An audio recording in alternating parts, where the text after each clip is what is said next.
punya atlet yang berbakat.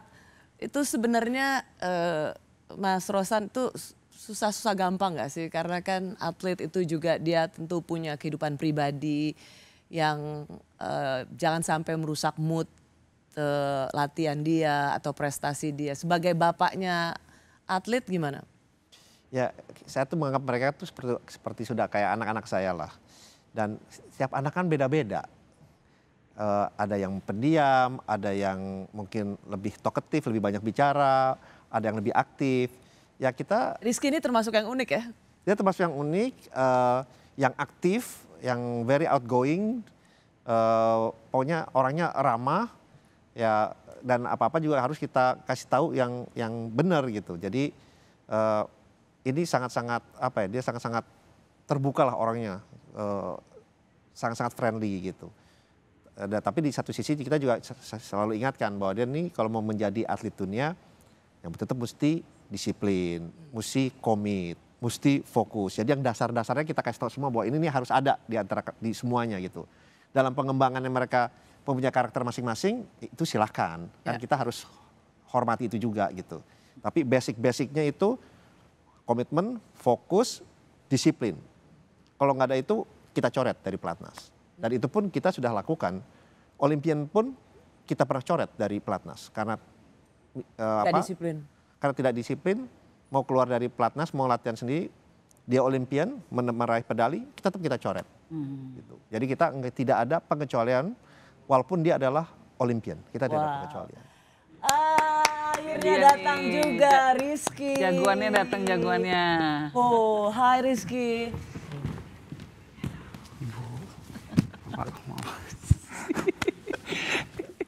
Rizky, thank you ya, udah datang. Terima kasih banyak. Aku yang merasa bersalah. Kamu pasti capek banget. Sudah kewajibanku. Aduh. Gimana nih, coba kasih lihat dulu medali emasnya. Wah, Rizky udah langsung pakai. Selama 4 tahun bakal dipakai terus, nggak boleh di ini. Siapa? Mana-mana dipakai nih Pak.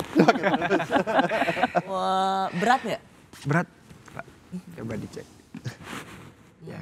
Oh. Kilo Bu Rosi. Kayaknya 1 kilo ada di Bu. 1 kilo ada? 1 kilo ada kayaknya ya. Ya kalau buat Rizky kemarin kecil lah, nggak berat lah. 200 kilo aja diangkat kan dia. Gimana Riz, bangga nggak? Alhamdulillah sangat bangga dan senang tentunya.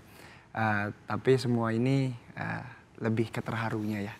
Terharunya tuh sangat-sangat terharu karena memang saya bisa mempersembahkan medali emas ini buat Indonesia. Dan ini adalah suatu impian saya dari kecil. Sama-sama dari kecil juga ya? Iya betul. Ya, jadi dulu, wajar sih karena keluarganya keluarga angkat besi. Jadi dulu impianku Mas Triatno tuh kan di London Perak ya. Habis nonton Mas Triatno itu, aku berharap bisa menyamai dengan Mas Triatno atau bisa lebih baik daripada Mas Triatno waktu itu. Jadi alhamdulillah dari 2012 itu saya latihan sungguh-sungguh keras gitu. Ya. Jadi kalau misalnya dibilang kamu tuh agak bandel, tadi juga ngaku agak bandel, di mana? Coba memberi pengakuan dulu di mana bandelnya kamu tuh? Dalam bandel dalam segala hal ya. Padahal tapi juara nggak apa-apa. Ya, anak muda, bandelnya bandel anak muda. Tapi prinsip aku bisa dibilang nakal, bandel, tapi aku tetap bertanggung jawab di latihan dan bertanding. Itu yang penting. Itu yang kita sampaikan. Jadi ayah juga sama dulu seperti itu. Jadi mungkin turun nih ke anaknya. Apalagi aku kan dia lagi cari alasan karena sering dimarahin sama papanya. Alasannya gitu. Jadi aku kan suka motor, apalagi motor cross kan itu kan bertentangan banget sama angkat besi. Nah itu udah bisa dibilang bandel.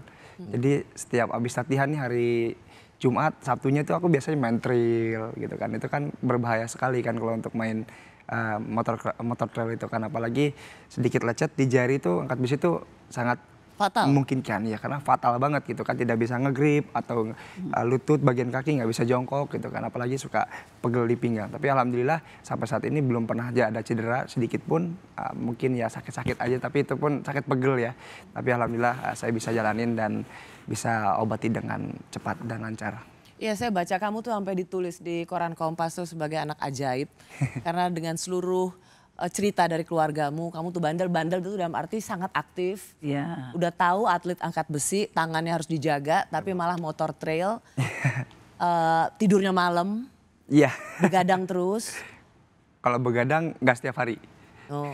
Tapi terkadang kalau capek banget itu latihan, tidur tuh bisa pagi, Mbak.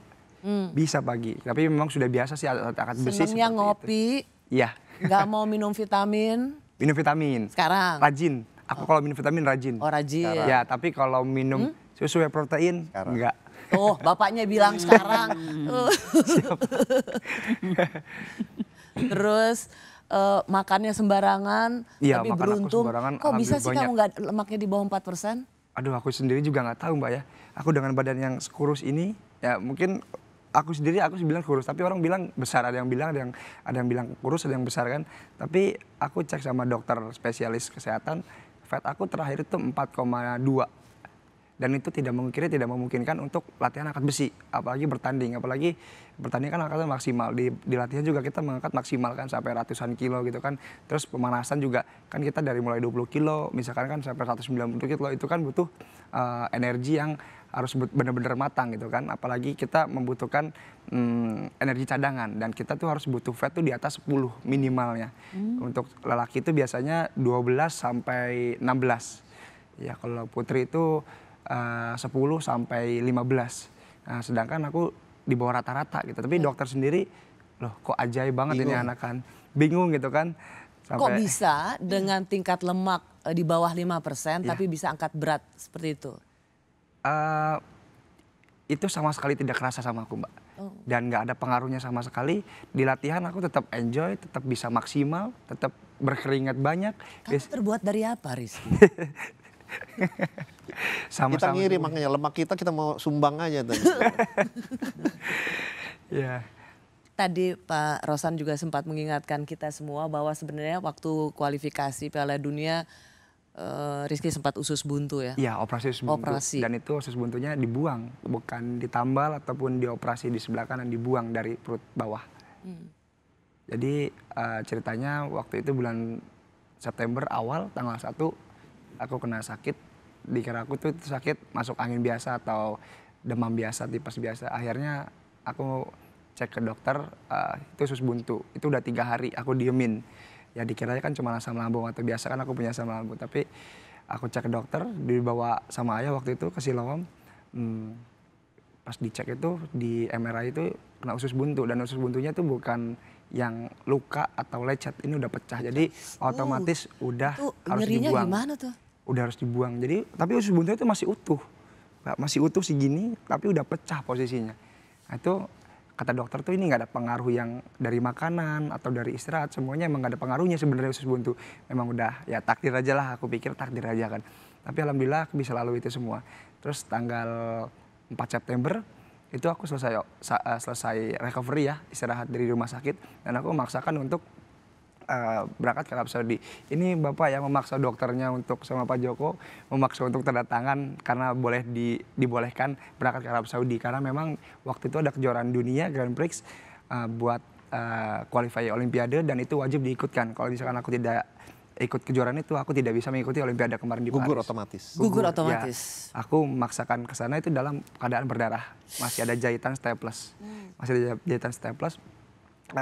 aku berjalan ke sana. Itu jalan kaki, nggak ada kursi roda, jalan kaki. Jadi emang waktu itu memang kita susah berinteraksi sama orang luar ya.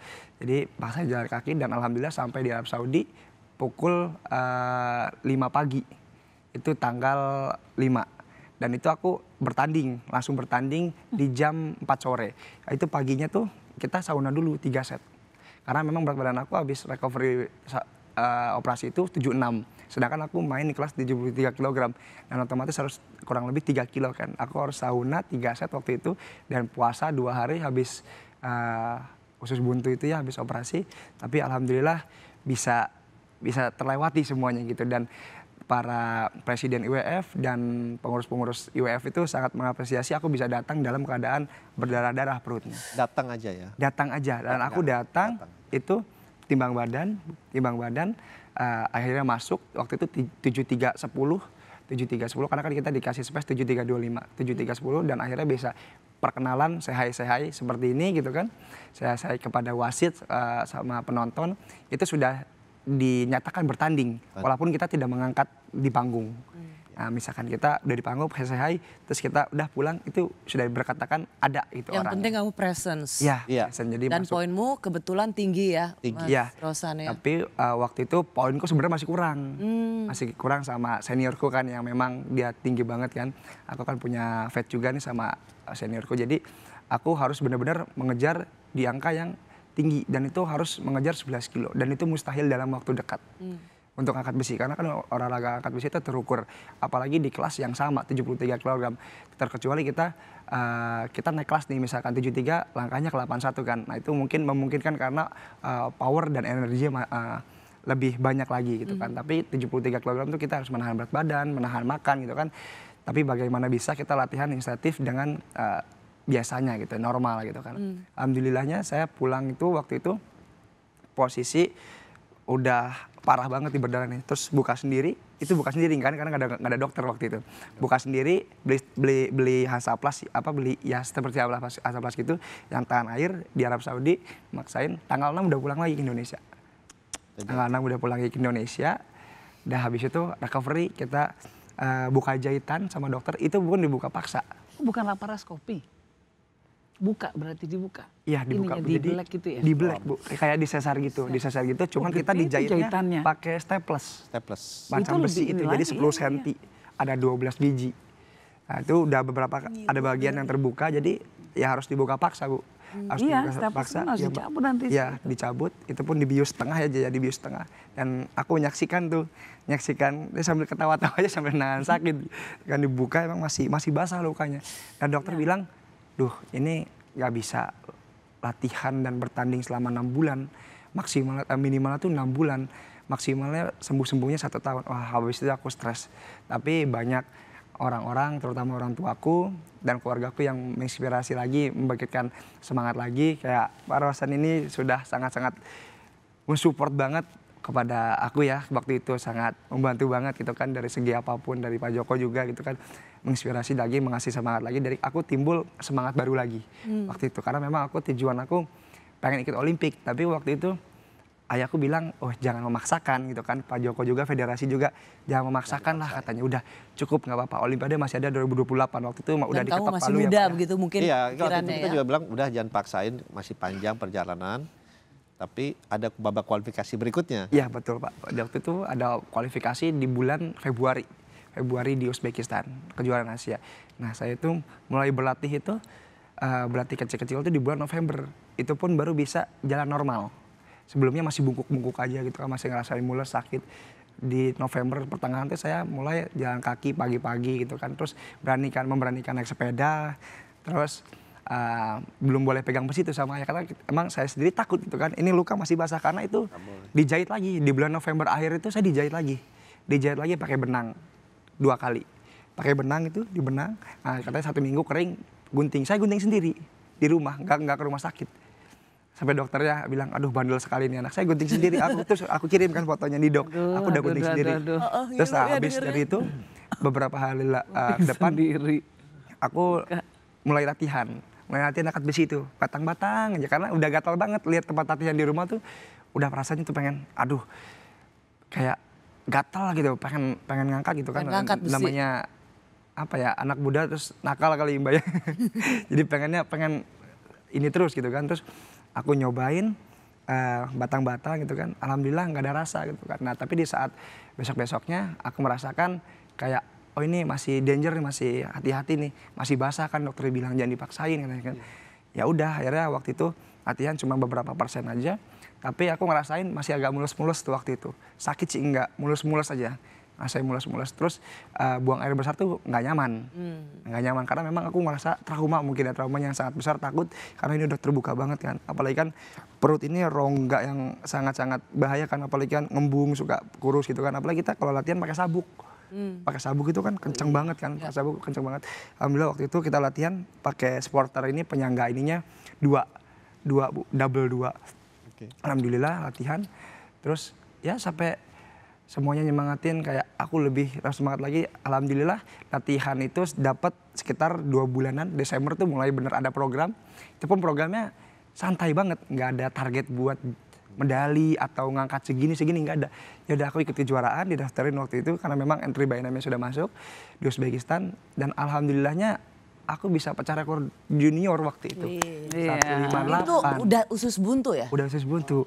Itu latihan baru sekitar 2 bulanan dan itu pun mungkin dibilang nggak inisiatif ya. Nggak serius-serius banget gitu kan. Kenapa junior? Karena kalau di bawah 21 tahun itu masih dianggap junior. Dan dia masih 20 tahun waktu itu. Makanya rekor dunia junior dia pegang. Ya di angkatan snatch waktu itu clean and jerk enggak karena sudah dipecahkan oleh Thailand Pak ya. Ya habis itu. Di Thailand ya. Jadi buat Rizky apa sebenarnya pelajaran penting dari yang cerita penuh kesakitan tadi tapi berbuah manis memecahkan rekor? Ya intinya kalau kita dalam hidup punya target dan punya tujuan kita bakal lakuin di dalam keadaan hal apapun maupun lagi jatuh atau bangunnya. Wow. Aja buat aku. Masih muda, sudah punya spirit dan tekad yang sangat kuat. Jadi sebenarnya bandelnya, jadi kalau keluarga bilang aduh Rizky ini bandel, itu bandel dalam tanda kutip Mas. Karena sangat aktif.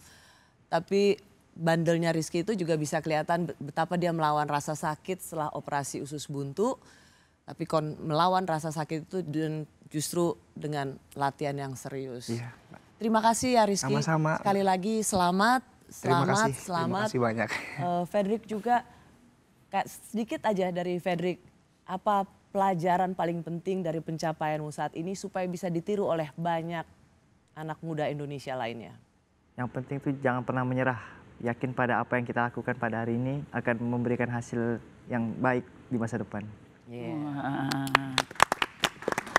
Terima kasih Fredrik, terima kasih Rizky. Kalian berdua adalah kado terindah untuk Hari Kemerdekaan Republik Indonesia yang ke-79. Terima kasih sekali. Catatan waktunya Fredrik, kalau dijumlahkan 79. Wow. 79. Ya. Seperti perayaan kemerdekaan Indonesia. Wow, kebetulan yang sangat indah. Iya. Terima kasih Mas Rosan, selamat. Kita selalu ketemu setiap 4 tahun sekali dalam soal wawancara Olimpiade karena angkat besi selalu menyumbangkan medali dan sekarang medali emas oleh Rizky. Pak ini juga terima kasih. Terima kasih. Sekali ikut langsung medali emas. Amin. Emas kedua Indonesia menjadi kebanggaan buat kita semua. Amin. Asik. Amin. Alhamdulillah mantap pokoknya. Terima kasih.